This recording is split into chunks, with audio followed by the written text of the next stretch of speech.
Hello students, welcome to our YouTube channel geometry school dot in. एक बार फिर आप सबका स्वागत है। मेरे साथ मैं डिम्पल राणा और आपके लिए लेके आई हूँ आपके मोस्ट इम्पोर्टेंट साइंस सेक्शन के 20 क्वेश्चंस सेट नंबर 8 में। अभी तक हम 7 सेट्स डन कर चुके हैं।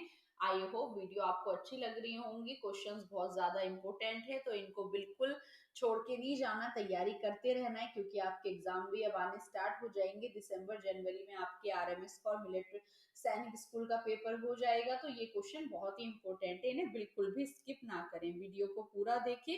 वीडियो अच्छी लगे तो लाइक करें। चलिए आज का सेशन स्टार्ट करते हैं with question number 1 of the advantage of nylon over rayon is that. Basically जो हम रेयन तैयार करते हैं उसका तो उसकी कुछ यहाँ पर डिसएडवांटेजेस है जो ये नायलॉन को कम्पीट या नहीं कर पाता है, बीट नहीं कर पाता है। तो जो नायलॉन का एक एडवांटेज है अमंग दीज 4 एडवांटेजेस, वो क्या है कि नायलॉन रिंकल फ्री है, has low elasticity, it is a natural fibre और it is a good conductor of electricity. तो बेसिकली जो नायलॉन है वो क्या है, बेसिकली वो रिंकल फ्री है, उस पर जल्दी से रिंकल्स नहीं डलते हैं। तो नायलॉन का ये एक एडवांटेज है over rayon. Which is correct about test tube baby. इनमें से कौन सा स्टेटमेंट करेक्ट है about the test tube baby. तो अगर टेस्ट ट्यूब बेबी की बात करें तो ये एक इनविट्रो फर्टिलाइजेशन है, एक मेथड है जिसको शॉर्ट फॉर्म में आईवीएफ टेक्निक भी कहा जाता है। इसमें आईवीएफ में होता क्या है, बेसिकली अगर फीमेल्स में किसी भी तरह का इशू है, लाइक फेलोपियन ट्यूब पूरी तरह से स्ट्रेट नहीं है, बैंड है, और इस किसी भी तरीके से स्पर्म जो है ओवा तक नहीं पहुंच पा रहा, तो स्पर्म और ओवा का जो फ्यूजन है जिसे फर्टिलाइजेशन कहा जाता है, वो बेसिकली कहाँ किया जाता है, फीमेल बॉडी से आउटसाइड किया जाता है, मींस लैबोरेटरी कंडीशन में, जिसे इनविट्रो टेक्निक कहा जाता है। तो फर्टिलाइजेशन तो आउटसाइड द बॉडी होता है, और उसके बाद जो एम्ब्रियो, फर्टिलाइजेशन के बाद जो सेल बनती है दैट इज जाइगोट, और जाइगोट डिवाइड होके बनता है एम्ब्रियो। उसे फिर फीमेल के वॉर्म में ट्रांसफर कर दिया जाता है, वॉर्म मीन्स यूट्रस में, फॉर फर्दर डेवलपमेंट। तो गेस्टेशन तो होता है, गेस्टेशन मतलब जो 9 मंथ का पीरियड होता है वो तो मदर के अंदर ही होता है, एम्ब्रियो का डेवलपमेंट। लेकिन जो फर्टिलाइजेशन है वो आउटसाइड द बॉडी होता है। तो इसी कंडीशन को हम टेस्ट ट्यूब या इसी टेक्निक को टेस्ट ट्यूब बेबी कहते हैं। तो C is the correct answer. Pancreas is responsible for maintaining. तो पेंक्रियाज क्या है बच्चों, पेंक्रियाज एक लीफ लाइक हमारी बॉडी में ग्लैंड होती है, जो कि एक exocrine as well as endocrine gland भी है। तो एक्सोक्राइन मींस कि ये डक्ट ग्लैंड है जो अपना सिक्रीशन कहाँ डालती है, डक्ट में डालती है, और वो सिक्रीशन है इसका डाइजेशन में जो यूज होता है, पैंक्रियाटिक जूस, जिसके अंदर डाइजेस्टिव एंजाइम होते हैं लाइक अमाइलेज, लाइपेज, ट्रिप्सिन। लेकिन जो एंडोक्राइन है वो एक इसका डक्टलेस पार्ट है, जो डक्टलेस ग्लैंड होती हैं वो डायरेक्ट अपना सिक्रीशन ब्लड में डालती हैं, और ब्लड में जो इनका सिक्रीशन है वो है इसका हार्मोन जिसका नाम है इंसुलिन। तो बेसिकली जो पेंक्रियाज है वो इंसुलिन को सिक्रीट करता है। इंसुलिन करता क्या है, ब्लड ग्लूकोज लेवल को मेंटेन रखता है, जो हमें डायबिटीज मीन जिसे हम नॉर्मल भाषा में शुगर की बीमारी कहते हैं, उसे होने से बचाता है। तो सी यहाँ पर करेक्ट आंसर है। चलिए आगे देखते हैं। Consider the given statement, choose which of the following statement is और आर करेक्ट। हमें यहाँ पर कुछ स्टेटमेंट दिया गया, इनमें से क्या करेक्ट है। हीमोसाइनेनिन और स्ट्रेप्टोमाइसिन एंटीबायोटिक्स हैं। एंटीबायोटिक्स क्या होती हैं, antibiotics are the medicine that stop the growth of bacteria. जो बैक्टीरिया की ग्रोथ को स्टॉप करते हैं उन्हें एंटीबायोटिक्स कहा जाता है। Antibiotics are not effective against disease caused by viruses, क्योंकि वायरसेस पे जो इफेक्ट करते हैं वो होते हैं वायरसेस को वीकेंड करके या डेड करके जो वैक्सीन बनाए जाते हैं। Antibiotics are not effective to control disease in plants and animals. Yes, basically ये बैक्टीरिया की ग्रोथ को रोकती है ह्यूमन बींग्स। तो सारे ही स्टेटमेंट बिल्कुल करेक्ट हैं, तो D is the correct answer. Which of the following figure depict the position of pole star. तो बेसिकली यहाँ पर आपने देखा है यूनिवर्स में हमारा like this is our earth, और हमारे पास हैं कुछ स्टार्स। तो यहाँ पर ये प्लैनेट जो है अर्थ आपको शो किया हुआ है, जो वेस्ट टू ईस्ट डायरेक्शन में रोटेट करती है, बेसिकली अपने एक्सिस पर रोटेशन भी करती है साथ साथ सन का रिवॉल्यूशन करते वक्त। तो यहाँ पर एक स्टार की पोजीशन डिपिक्ट की गई है जो है आपका पोल स्टार। तो आपको बताना है बेसिकली जो आपके सेलर्स होते हैं और किसी को भी किसी डायरेक्शन में जाना होता है तो वो इस स्टार की मदद से भी जाते हैं। पोल स्टार हमेशा एग्जिस्ट करता है कहाँ पर, नॉर्थ पोल पर, इसलिए इसे नॉर्थ पोल स्टार भी कहा जाता है। तो नॉर्थ में यहाँ पर कहाँ शो किया स्टार को, इसमें। तो करेक्ट यहाँ पर क्या हो गया, ऑप्शन ए। चलिए नेक्स्ट क्वेश्चन देखते हैं। Which of the following technique is used for reducing the total dissolved solid in the water? यहाँ हम टीडीएस की बात कर रहे हैं जो टोटली डिसॉल्व हो गए हैं सॉलिड्स वाटर में। जैसे हम घर में आरओ यूज करते हैं रिवर्स ऑस्मोसिस, तो उससे हम यहाँ बेसिकली जो पूरी तरह से डिसॉल्व है उनकी बात कर रहे हैं। तो जो आयन एक्सचेंज बेसिकली किया जाता है जब आप इलेक्ट्रोलाइसिस करते हैं या डिस्टिलेशन आप मेथड लगाते हैं, तो इसमें सारे सॉलिड्स को निकाल लिया जाता है। तो इसमें बी और सी टेक्निक बिल्कुल फुलफिल है टीडीएस को निकालने के लिए, तो D is the correct answer. बच्चों अगर आप तैयारी करना चाहते हैं या आपके ब्रदर सिस्टर किसी भी डिफेंस एग्जाम की हो गया आपका, या जेएनवी है, विद्या ज्ञान है, और आप हॉस्टल में ही तैयारी करना चाहते हैं फुल टाइम इसी को ही देख के, तो एडमिशन स्टार्ट हो गए हैं क्योंकि 1 मार्च से 2024 के लिए क्लासेस स्टार्ट हो जाएंगी। तो आप अभी हॉस्टल को विजिट करके अपना रजिस्ट्रेशन करा सकते हैं, अपनी सीट बुक करा सकते हैं। अगर आप हॉस्टल विजिट करने से पहले जानकारी लेना चाहते हैं तो 7088827111 पर कॉल करके आप सारी जानकारी ले सकते हैं। याद रही बच्चों, सीट यहाँ पर 100 सीट्स है और कक्षाएं आपकी 1 मार्च से स्टार्ट हो जाएंगी, तो आप अपनी सीट बुक कर सकते हैं। एक बार हॉस्टल का एटमॉस्फेयर देख सकते हैं किस तरीके का, और आप जो है किसी भी तरह की जानकारी के लिए इस नंबर पर कॉल करके हॉस्टल को ज्वाइन कर सकते हैं for your best preparation. Chlorofluorocarbon are non flammable chemical mainly used in, कहाँ यूज किए जाते हैं? सीएफसी गैसेस जो होते हैं इसके वेरियस कॉन्स्टिट्यूएंट्स भी आते हैं। तो बेसिकली परफ्यूम में, रेफ्रिजरेटर, एयर कंडीशन, या ऑल ऑफ द अबव। तो आपने देखा है सीएफसी हमारा क्या करती है, ग्रीन हाउस इफेक्ट गैसेस में भी आती है, और क्योटो प्रोटोकॉल के अकॉर्डिंग इन्हें 6 गैस में इंक्लूड भी किया गया है। तो इसमें से all of the above he correct answer है, तो D is the correct answer. Which one of the following does not use concave mirror, कहां पर इनमें से किसमें हम कॉनकेव मिरर नहीं लगाते हैं? Magnifier mirror by dentist, reflector in flashlight, solar heater, या rear view mirror in car. तो आपने देखे होंगे जो कार्स में दोनों तरफ मिरर लगाए जाते हैं वो बेसिकली कौन से मिरर होते हैं?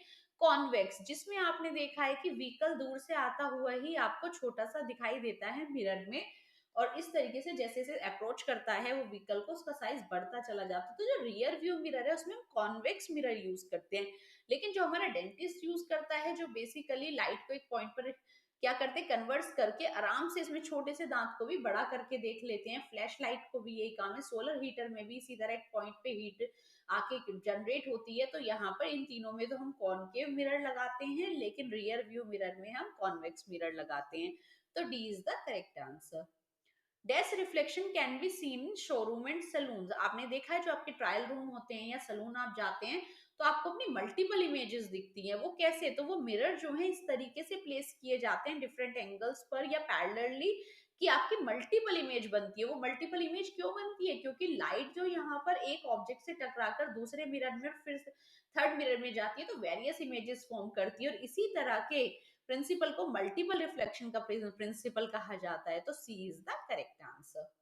बेसिकली जो ग्लेडियस्कोप होता है वो मल्टीपल रिफ्लेक्शन पे ही वर्क करता है।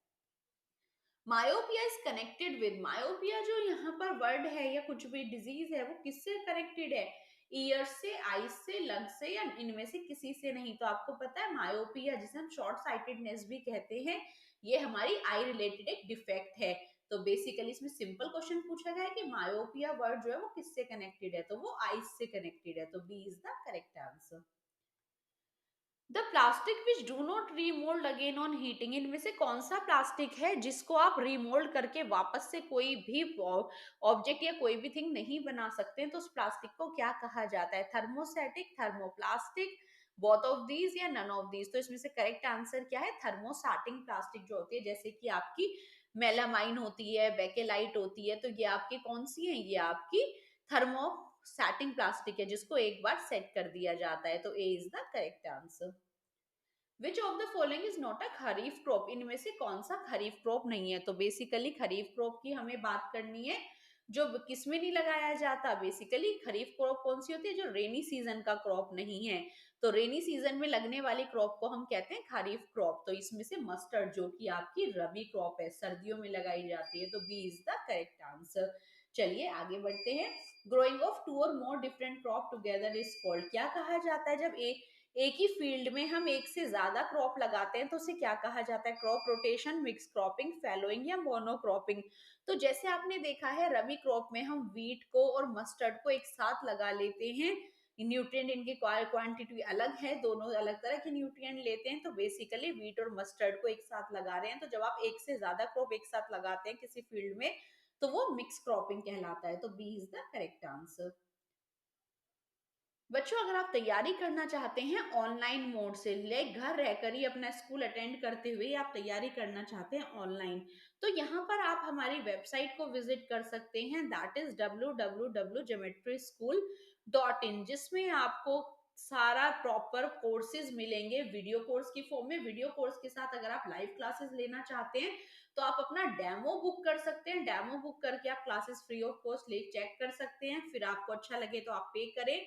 इसके लिए आपको ऑनलाइन ही टेस्ट सीरीज मिलेगी, लाइव टेस्ट मिलेगा, sample paper, previous year paper. Live test हम एग्जाम से पहले कंडक्ट करते हैं, बिल्कुल टाइम ड्यूरेशन से ही, बिल्कुल वैसे ही जैसे आपका मेन पेपर आता है। और वीडियो कोर्स में आप किसी भी टाइम किसी भी वीडियो को कितनी बार देख सकते हैं, चाहे आरएमएस का एग्जाम हो, ऑल इंडिया सैनिक या यूपी सैनिक, तो हमारा ऑनलाइन भी कंटेंट अवेलेबल है, जिसको आप इस वेबसाइट से या आप गूगल प्ले स्टोर से हमारी ज्योमेट्री स्कूल ऐप को इंस्टॉल कर सकते हैं।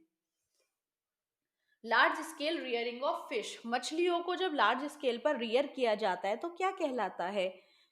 एपीकल्चर, पिशीकल्चर, एनिमल हस्बेंड्री या नन ऑफ दीज? तो वेरी सिंपल, क्या आंसर होगा इसका? बेसिकली अगर एपीकल्चर की बात करें तो मधुमक्खी का जो पालन होता है, जिसे हम मधुमक्खी को साइंटिफिक नेम में एपिस भी बोलते हैं, जैसे इंडिया का ब्रीड है एपिस इंडिका। पिसीकल्चर क्या है? पाइसेस आपकी क्या होती हैं? मछलियां। तो जो मछलियों का बड़े स्केल पर एज अ फूड के लिए उनको रेयर करते हैं, एग्स के लिए, मेडिसिनल वैल्यू के लिए, तो वो कहलाता है पिशीकल्चर। तो करेक्ट आंसर क्या है? B. Dash are the two endemic flora of Pachmarhi biosphere. Pachmarhi biosphere reserve जो कि आपका मध्य प्रदेश में है, सतपुरा रेंजेस में, उसकी कुछ एंडेमिक फ्लोरा है। फ्लोरा मींस प्लांट, और एंडेमिक मतलब जो मैंने बताया भी था लास्ट वीडियो में, जो पर्टिकुलर एक ही स्पेसिफिक जगह पर पाई जाती हैं। तो इसमें से आपको एक स्पीशीज बतानी है जो एंडेमिक फ्लोरा है पचमढ़ी बायोस्फीयर रिजर्व के, वो है वहां के साल और साल ट्री और वाइल्ड मैंगो ट्री। ये वहां की एंडेमिक स्पीशीज है, पर्टिकुलर इसी स्पेसिफिक एरिया में पाई जाने वाली। तो C is the correct answer. The species which has worst of the extinction, जो बिल्कुल क्या है, लुप्त होने की कगार पर हैं, उन स्पीशीज को क्या कहा जाता है? एंडेमिक, एक्सटिंक्ट, एंडेंजर्ड या नन ऑफ दीज? तो एंडेमिक तो बच्चों आपको पता चल गया, पर्टिकुलर स्पेसिफिक जगह पर मिलने वाली जो स्पीशीज होती हैं वो हमारी क्या कहलाती हैं? उन्हें हम एंडेमिक स्पीशीज कहते हैं। और एक्सटिंक्ट की बात करें तो जो पूरी तरह से क्या हो चुकी है, डिसअपियर्ड हो चुकी है, like dinosaur, dodo bird. Endangered मतलब that are in threaten to world, जो अभी क्या है, खतरे में है, तो वो हमारी सब एंडेंजर्ड स्पीशीज कहलाती हैं। तो C is the correct answer. The two wild life sanctuaries found in Pachmarhi biosphere reserve. तो बेसिकली जो आपका पचमढ़ी बायोस्फीयर रिजर्व है पूरा, इसमें हमारी दो वाइल्ड लाइफ सेंचुरीज है और एक नेशनल पार्क भी है। तो बेसिकली वो दो नेशनल जो यहाँ पर वाइल्ड लाइफ सेंचुरी है वो है बोरी और पचमढ़ी, तो वो पचमढ़ी कहते हैं, पचमराही। तो ये हमारी दो वाइल्ड लाइफ सेंचुरी है पचमढ़ी बायोस्फीयर रिजर्व में। ये क्वेश्चन आरएमएस ने लास्ट ईयर दिया भी था। तो B is the correct answer. Which gas is safe and effective extinguisher for all combined fire? किसी भी तरह की फायर्स के लिए जो हमारा सबसे बेस्ट एक्सटिंग्विशर गैस है वो कौन सा है? जैसे बहुत सारे गैस में वाटर नहीं डाल सकते हैं, जब आपका शॉर्ट सर्किट होता है तो आप गैस यूज कर सकते हो। वो गैस जो एज एक्सटिंग्विशर यूज होती है वो है आपकी CO2, जो ऑक्सीजन, क्योंकि आपको पता है फायर के लिए हमें ऑक्सीजन चाहिए, फ्यूल चाहिए, कंबस्टिबल फ्यूल। तो अगर आप ऑक्सीजन की सप्लाई को कट कर देते हैं, जैसे कि हम CO2 को ऐड कर देते हैं, तो आपकी फायर रुक जाती है, पुट ऑफ हो जाती है। तो B is the correct answer. Which national park is existed in Pachmarhi biosphere reserve? तो पचमढ़ी बायोस्फीयर रिजर्व जो है वो आपका पूरा सतपुरा रेंजेस में है। तो इसी के अंदर जो नेशनल पार्क है उसे सतपुरा नेशनल पार्क ही कहा जाता है। बोरी और पचमढ़ी मैंने अभी बताई है वहां की वाइल्ड लाइफ सेंचुरी है। तो सतपुरा उसमें बायोस्फीयर रिजर्व में पाया जाने वाला एक नेशनल पार्क है। तो C is the correct answer.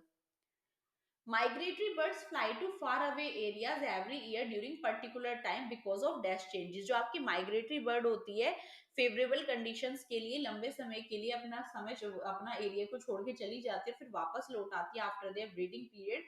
तो वो ऐसा क्यों करती हैं? Due to the climatic changes. जब उनके यहाँ की कंडीशन बिल्कुल फेवरेबल नहीं रहती है तो माइग्रेटरी बर्ड दूर एरियाज के लिए माइग्रेट कर जाती है, वहां से निकल जाती है। तो जब क्लाइमेटिक चेंजेस होते हैं तो माइग्रेटरी बर्ड अपना एरिया छोड़ के वहां से निकल जाती हैं। तो C is the correct answer. Red data book is maintained by, basically जो रेड डेटा बुक होती है जिसके अंदर जो भी जानवर एंडेंजर्ड हैं, खतरे में हैं, उनका रिकॉर्ड इसके अंदर रखा जाता है। और ये बुक को कौन मेंटेन करता है? IUVN, IUCN, IUCR, IUCR, यहाँ पर इसको IUC बी। तो बेसिकली यहाँ पर ये बुक जो होती है उसको कौन रखते हैं? International union, international union for conservation of nature. तो बेसिकली ये यूनियन होता है इंटरनेशनल लेवल को, जो नेचर को प्रोटेक्ट करने के लिए, कंजर्व करने के लिए रेड डेटा बुक मेंटेन रखते हैं। तो B is the correct answer. तो यहाँ पर बी बिल्कुल करेक्ट आंसर है। तो यहाँ पर ऑप्शन बी हो गया करेक्ट। तो एंडेंजर्ड स्पीशीज की इसमें सारा रिकॉर्ड रखा जाता है, IUCN इसको मेंटेन करते हैं। So student, these were your today's 20 questions. तो बच्चों, आपको क्वेश्चंस अच्छे लगे होंगे, अपना स्कोर बताएंगे। वीडियो अच्छी लगे तो लाइक करें, चैनल को सब्सक्राइब करके रखें, क्योंकि एग्जाम टाइम तक फ्री ऑफ कॉस्ट हम आपकी यूट्यूब पर तैयारी कराएंगे। ये हमारी वेबसाइट है, अगर आप कोई भी कोर्स खरीदना चाहते हैं, वीडियो कोर्स, या आप कोई भी डेमो लेना चाहते हैं लाइव क्लासेस के लिए, या कोई क्विज कोर्स खरीदना चाहते हैं, तो इन नंबर पर कॉल भी कर सकते हैं और वेबसाइट को विजिट करके ऑनलाइन परचेज भी कर सकते हैं। और किसी भी इंफॉर्मेशन के लिए आप हमारी ऐप को भी इंस्टॉल कर सकते हैं for previous year paper quizzes के लिए। So student, thanks for watching, see you soon in the next video.